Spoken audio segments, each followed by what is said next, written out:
ډاکټر صاحب د مولانا صاحب په خبره کې رد پیدا کړی دی چې زنانه ته یې ډېر غلط علاج ښودلی دی. دغه علاج ورله نه و پکار. زه چې درته کوم علاج ښیم دا زنانې له داسې قسم له علاج پکار دی. ویډیو مکمل وګورئ او د خپلې رایې کمنټ به لازم راکوئ چې د ډاکټر صاحب ورته صحیح علاج ښودلی دی که دغه مولانا صاحب ورته صحیح علاج ښودلی دی. او ویډیو به د نورو ملګرو سره ضرور شیر کوئ ځکه د دې ویډیو په معاشرې ته ډېر زیات سخت ضرورت دی. ویډیو وګورئ مخکې لازم شیر کړئ. راځئ ورو. ډېر زیات غلط شوي مولوي صاحب بخښه کوه په دا یو ځای کې ته ډېر زیات غلط شوي. دا ویډیو در سره وګورئ. وای اورم. مولوي صاحب زما خاورو له ډېر زړه کېږي. خاورو ته زړه کېږي نو ماشوم په ګېډه لرې؟ نه زه 14 کلنه یم. نو خامخا د وجود کلسیم دې کم دی پوه شوې.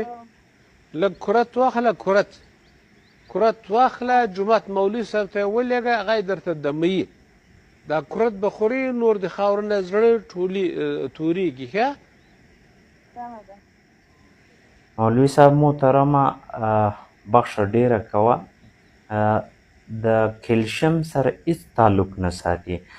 هغه خورکۍ چې خاورو ته یې زړه کېږي د دوی په بدن کې د آیرن کمی سي یا د زینک کمی راسي. سمټایمز آیرن شربت راځي کیپسول فارم کې میبي یو ټابلټ فارم کې هم راځي.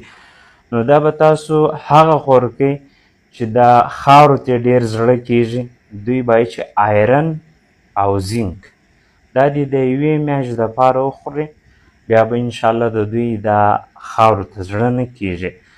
ولې د هرې زنانه څه د خولې په شکل 0.5 ملي ګرام زینک ځي. د کوچني بولو کې غټو بولو کې ځي تقریبا 0.5 ملي ګرام. کله چې پر نجونو باندې پر ښځو باندې دا مریضي راسي پیریډز دا وشپې چې نو د دوی څخه تقریبا 15 ملي ګرامه 10 ملي ګرامه آیرن ځي د بدن څخه نو خود به کمیږي.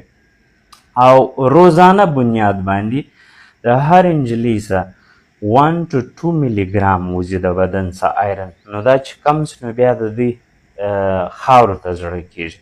د دې ویډیو مقصد دا نه دی چې زه د چا دغه وکړم توهین وکړم. د دې مقصد دا دی چې هغه خورکي ته سم علاج وسي نو دوی به د دې مریضۍ څخه خلاص شي. او د بل وخت لپاره مولوي صاحب که ستاسو څوک پوښتنه وکړي ورته آیرن او زینک د دې دغه علاج دی. کیلشیم سره هېڅ تعلق کیلشیم هغه چاک نه دی چاک هغه هم سم ټایم کیلشیم د دې سره هېڅ تعلق نه ساتي. مننه.